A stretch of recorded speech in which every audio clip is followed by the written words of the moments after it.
With winter finally in the rear-view mirror, many travelers have been desperate for a little fun in the sun. Memorial Day weekend, the unofficial start of summer, is now just over a week away. The big question is, where are the very best beaches to stick our toes in the sand? For some answers, we turn to Florida International University's Dr. Stephen Leatherman, better known as Dr. Beach, who's out with his annual top 10 list. Of the 50 criteria that you look at, what are the most important ones? You got to have clean sand, clean water, and safe beach. And otherwise, it's not going to be any way on the list. Other categories: watercolor with extra points for aqua blue and emerald green, to views and vistas, ease of access, lifeguards, even the presence of people, with the top spot going to a Florida Panhandle gem, St. George Island State Park. So it has beautiful miles and miles of undisturbed, pristine beaches, big sand dunes, freshwater lakes. The water is emerald green. That's one of the most beautiful colors, I think, for the water, ocean water. It's pristine. It is. As for the rest of the 10 best beaches, half the selections are located in just 2 states, Florida and Hawaii. Duke's Beach in Oahu grabbing the second spot. And not as many people there. And it is spectacular. The backdrop is Diamond Head, the old crater, volcanic crater.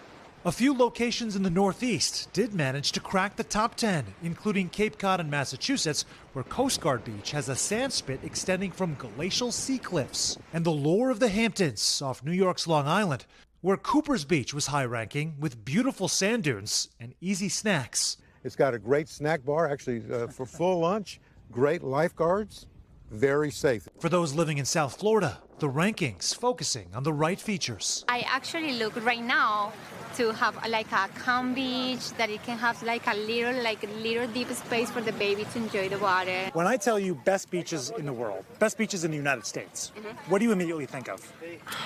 Crystal blue water. Yes, exactly. Water quality for you is key. Yes, and not a lot of seaweed.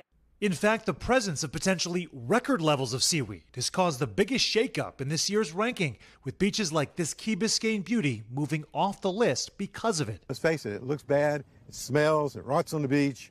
It's just very unpleasant. How many beaches have you personally visited? All of them. There's 650 major public recreational beaches in the United States. You've been to 650 beaches? I've been to all beaches in the United States, every beach.